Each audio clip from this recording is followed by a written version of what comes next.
Yes, it is Tuesday, May 7th, 7 p.m. Eastern Time. I am Cody Carpentier, joined as always by my main man, Matty Kiwoom. This is the Hurdle on the Fantasy Football Executives YouTube channel, as well as simulcasted on Player Profiler every single Tuesday at 7 p.m. Eastern Time. We're live Tuesday and Wednesday nights at 7 p.m. Eastern Time. Matty Kiwoom, you're back, you're bald. For a great cause. You hit your $500 goal to raise money, and you got that head shaved, that mullet shaved on Sunday. Yeah. How was your weekend? Weekend was great. We had a fantastic weather day here in New England on Saturday, so your boy was on the roof, chipping away at the trees, getting the branches off my dang roof, cleaning the gutter, mowing the lawn, outdoorsman type shite. Had a lot of fun. And then Sunday was the festivities of the One Mission Buzz Off. Thank you to you personally, Cody, and everyone who did donate. You guys are the best. The reason why, we do all this stuff is for interaction and the love and support of you guys. So thank you guys so much. And they chopped that shit right off, right down the middle, right down Broadway. For everybody watching, or if you're listening, you should go over to YouTube and watch. If you are watching, my man's is got a lot of hair on his face, not a lot of hair on his head. But tonight we're going to be talking about expectations for rookies in the 2024 season. Not dynasty, not best ball. We're talking just expectations for the season. As you look at these rosters, you look at this draft capital. We'll look at where they went. We'll look at some of the teams, and we'll just talk about a handful of guys. It's not going to be too long of a show, but we're going to talk about a handful of guys that we have expectations for, or maybe we should halt our expectations for them. But first and foremost, please click that like button. Please click subscribe here on the Executives of Fantasy Football YouTube channel, as well as on Player Profilers YouTube channel. I do have a question for everybody, and that is, please drop in the comments, would you listen to the show if it was in podcast form? Because we're now through nearly 70 episodes, and we've never been on podcast. It's just YouTube only, just Twitter only. And we have the Draft Rankings podcast that's on 3 days a week on podcast and on YouTube. And I've been wondering, I'm thinking about putting the Hurdle on podcast. So if the return is well in the comments, let us know if you'd like to listen to this on podcast maybe later in the week, or if you can't make the live shows, whatever you prefer, drop a comment. Matty, let's start it off here first and foremost with one player you have expectations or you're halting expectations on as we look forward to the 2024 season. Someone I am halting expectations on is a player that I've come to like more and more, basically because of the support that you and Alex Dunlap had. That's Jonathan Brooks. I do, I like the player. The draft capital is insane, but I am halting expectations in year one with Chuba Hubbard around. And unfortunately, it's not going to be super easy for them to get away from Miles Sanders. Not that Miles Sanders is a better player, but he does come with a $10.5 million cap hit if cut. The outcomes after this season, so it was effectively a 2-year deal, and he's just good enough to be a pest. And the injury, it will linger long enough into the season where the committee, I think, stands true throughout the majority of the regular season. So I'm tempering expectations. If you want me to put a little bit of fantasy twist on this, I'm kind of not fading at ADP, late round 1, early round 2. I'm just letting him fall to me, and I'll look to make a lot of offers come Halloween, come Thanksgiving. As long as there hasn't been a big injury to somebody else that's propelled him up the depth charts. Jonathan Brooks in Carolina, not scared of Rashad Penny. It doesn't sound like the new acquisition. No. I'm going to go to Pittsburgh, where I have high expectations for a wide receiver by the name of Roman Wilson. Now, if you do look at the receiving core, of course, George Pickens is there in the backfield between Najee Harris and Jaylen Warren. They crested 110 targets between the two, but they do have some vacated targets to fulfill. That's Deontay Johnson and Allen Robinson departing. They have 136 targets wide open in that kind of role. And I see Roman Wilson as a guy that can come in, and I've talked about it multiple times on multiple shows, directly fill into that number 2 spot. We know with Arthur Smith there, they're going to run the ball more. They're going to throw the ball less. Right now it's Russell Wilson at the helm, but if it's Justin Fields, they're going to throw the ball even less. I'm hoping in this situation that it's Russell Wilson for the majority of the season, just so that we can make sure we get some value out of Pickens and Roman And I do believe with this improved offensive line, with this running game, with this defense, that Russell will be able to maybe not return to form like he did in Seattle, but I think he'll be able to bounce back and give you, he played pretty well towards the end of the season there with Denver. And I think he can continue that in Pittsburgh. So I have high expectations for Roman Wilson. Roman Wilson currently over there on the old Underdog Bark app is going off the board way too late. I think the number is 100 and where did it go? I just saw it. 158 overall, wide receiver 72. So that's after Darnell Mooney. That's after Quentin Johnston. That's after Xavier Legette, Josh Downs, Brendan Cooks, Jerry Jeudy in Cleveland, Rashid Shaheed. These guys are all going all the way up to 120. I would take Roman Wilson up into all those conversations, up past the Khalil Shakir's at 116, the Lockett's at 111. I believe he belongs in that conversation. So I think he's going about 40 spots later than he should be. I think Roman is a guy that can come in on day one and can garner those 80, 90, 100 targets in that Pittsburgh offense as the receiver number 2. And he's got that speed, right, to make plays downfield. We keep talking about how Russell Wilson is going to attack the opposing defenses. He likes to go deep. He likes to sit, protect, and throw deep. Roman Wilson's going to translate a whole lot better, I think, than even Deontay Johnson did in that offense. I love Roman Wilson. A guy that I have high expectations on is another guy I think we share in this matter, and I hope I'm not taking your guy, but if I am, feel free to add anything you have on top. It's Keon Coleman, baby. Keon Coleman goes with the first pick and second round. And this doesn't mean a whole lot, but again, we're looking for information to paint the picture, build the narratives. There is a pretty strong narrative that Keon Coleman was sought after as much as, even the A.D. Mitchells, the Brian Thomases, where we find out that there were multiple teams trying to trade into round one for Leggett, for Keon Coleman. The fact that the Niners stayed at 31 and picked Ricky Pearsall, I think it was the only reason why Keon Coleman and Leggett were not first round draft selections. So the anticipation is high for this kid. If anyone was down on him because he ran a 4.640, do not be worried. The NFL is clearly not worried because they were going after this guy. See you later. Stephon Diggs is gone, boys. Right? He's in Houston. He's playing with C.J. Stroud and Tank Dell and Nico Collins down there in Texas. That's 160 targets that he's vacating. And Keon Coleman is probably not going to step into this as getting all 160. But when you look at the guys around him, I mean, last year, Shakir had about 45 targets. Curtis Samuel has only had over 100 targets once in his career. 2019, he had 107. So that doesn't really tell me that 160 are going to one play. It's going to be divvied up, but I would assume Keon Coleman's floor is 80 targets with upside of 110. And the thing I love about Keon Coleman, why I have such high expectations, is if you're nervous about the profile because he needs touchdowns to be a major difference maker in the NFL, I think this marriage between Josh Allen and Keon Coleman is a perfect one. And you just think about all the times where Keon Coleman's kind of lining up in that slot and he breaks deep because Josh Allen breaks a tackler, gets outside of the pocket, chucks it 45 yards deep. Keon Coleman can go get it, complete the play.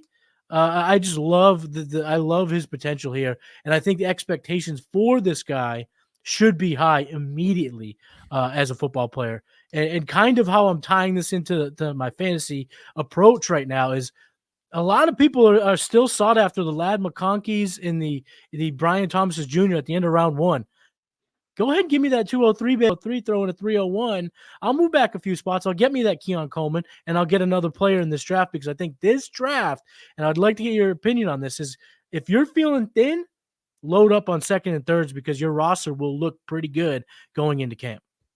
Well, when you look at our rookie rankings over at the draftrankings.com, where we have all the rankings you can ever need or want, that's the one thing that you notice is our first round, our second round. It's like, man, we got 10 guys in first round conversation. We got 11 guys in second round conversation and 19 dudes that we feel are third round values. And, maybe it's not elite as far as a draft class because you'd want to have, maybe 13 guys that you'd want as first round picks that makes that 201 more valuable. But in this instance where there's 19 guys we think can go in round 3, you want to have as many of those third round picks as you can to get that value that drops because there's always upside with guys like Will Shipley and, you'll get guys that fall to you in that spot that have ability, maybe not in year one, but in year two for sure. I know in a draft that we're doing with our main man, Seth Dewald, the Dynasty Roundtable, Dynasty Rookie Draft, I had the pick at the end of round 2,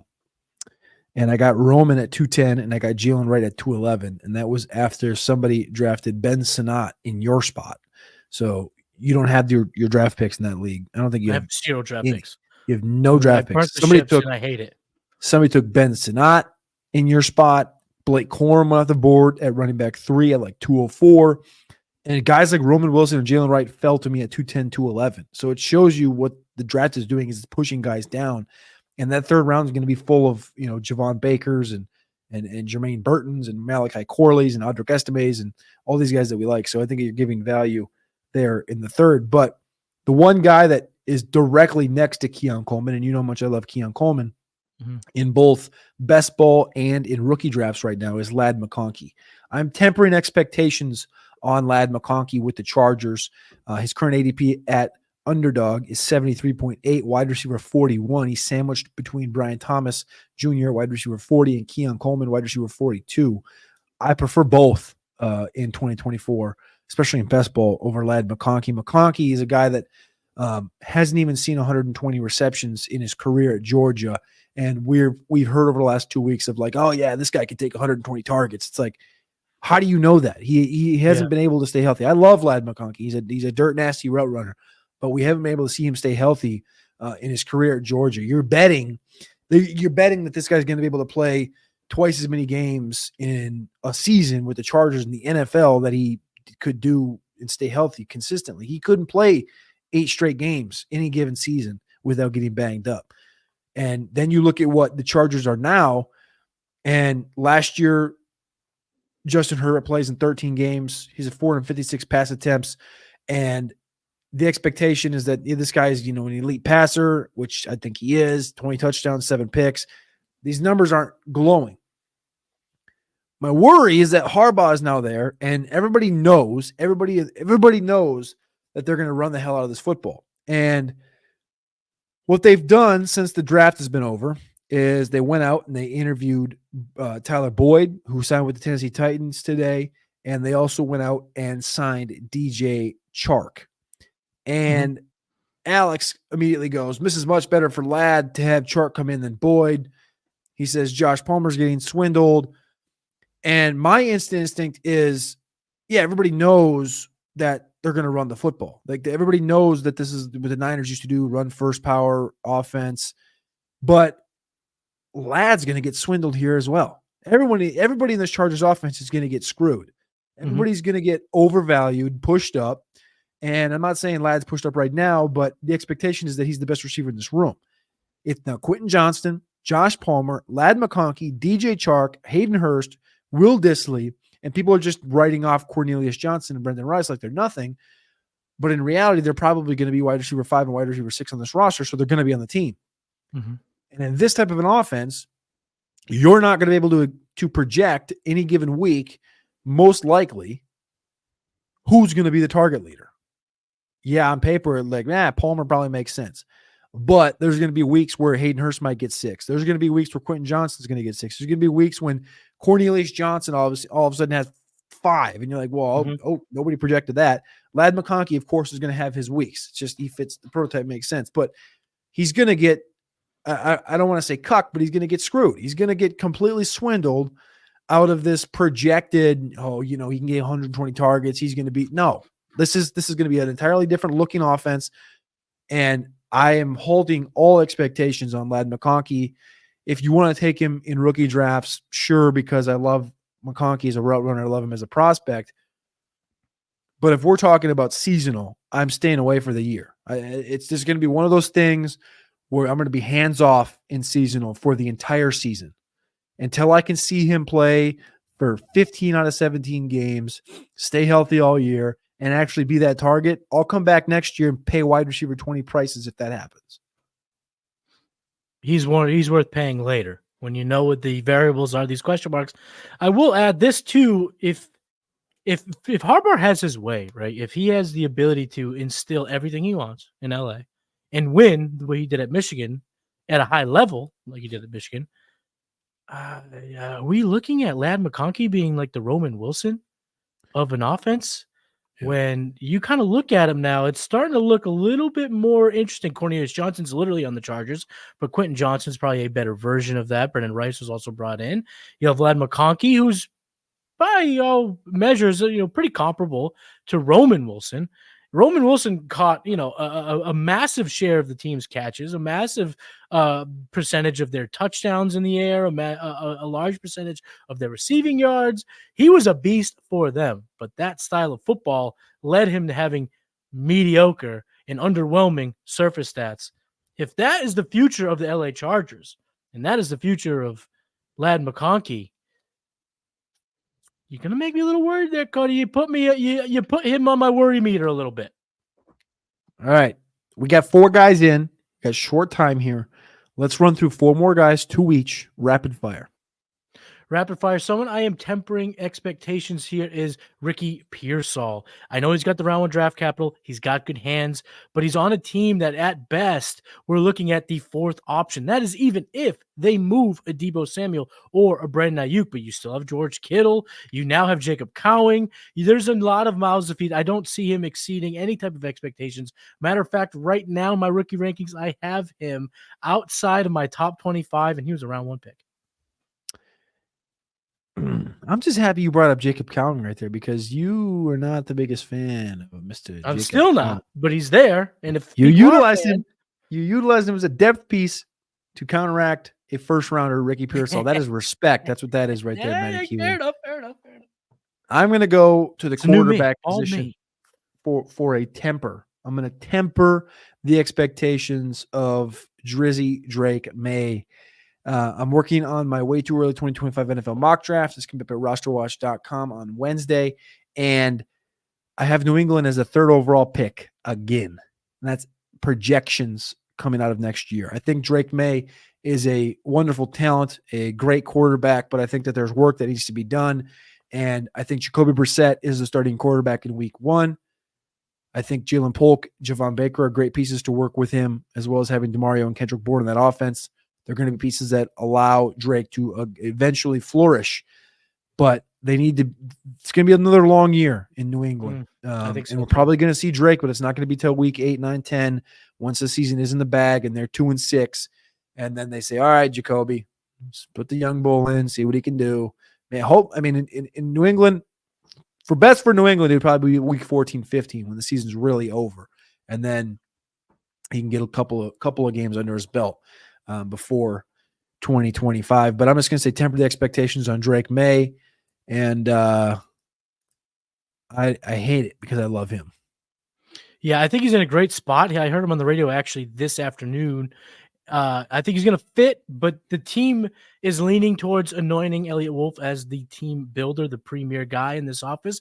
He comes from the Packers. His dad was part of the Brett Favre rollout, Aaron Rodgers rollout, and Jordan Love rollout. And what they've done in Green Bay that's been to their success is patience.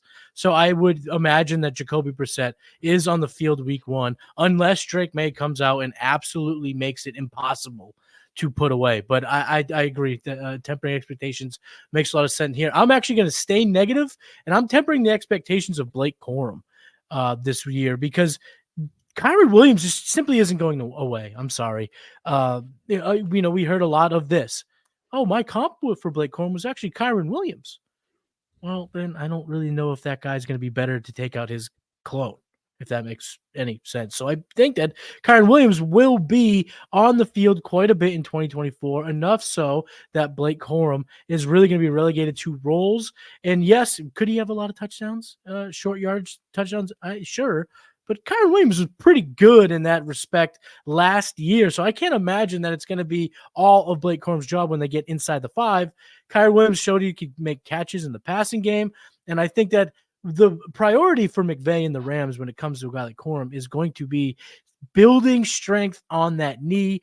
I think it was a couple episodes ago where you brought up all the metrics. It might have actually been on the draft stream itself, where you brought up how a lot of his analytical metrics and his burst metrics have kind of decreased significantly since he came back from that knee injury. So I think that we see a similar approach to what they do with Kyren, where he basically got a redshirt year in LA. I think we see damn near close to that from Blake Corum, getting a pretty close to a redshirt year, injury dependent on usage type of season. So I'm tempering expectations. And because it's running back and you want that immediate gratification at this position, because they've become like the mercenaries of, the fantasy and of the NFL, I'd rather go Audric Estime over Blake Corum in my rookie draft.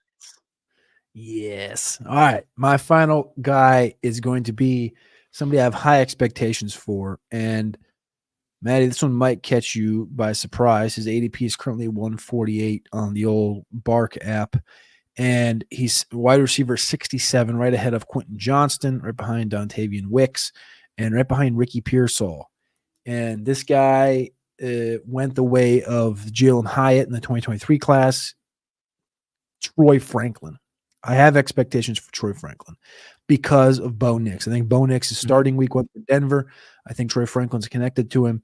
And I think that's going to be the security blanket where they didn't bring in tight end in. And we heard rumblings of Greg Dulcich not being on the roster last year. I expect to hear the same things this year. So there's no real tight end of consequence in Denver.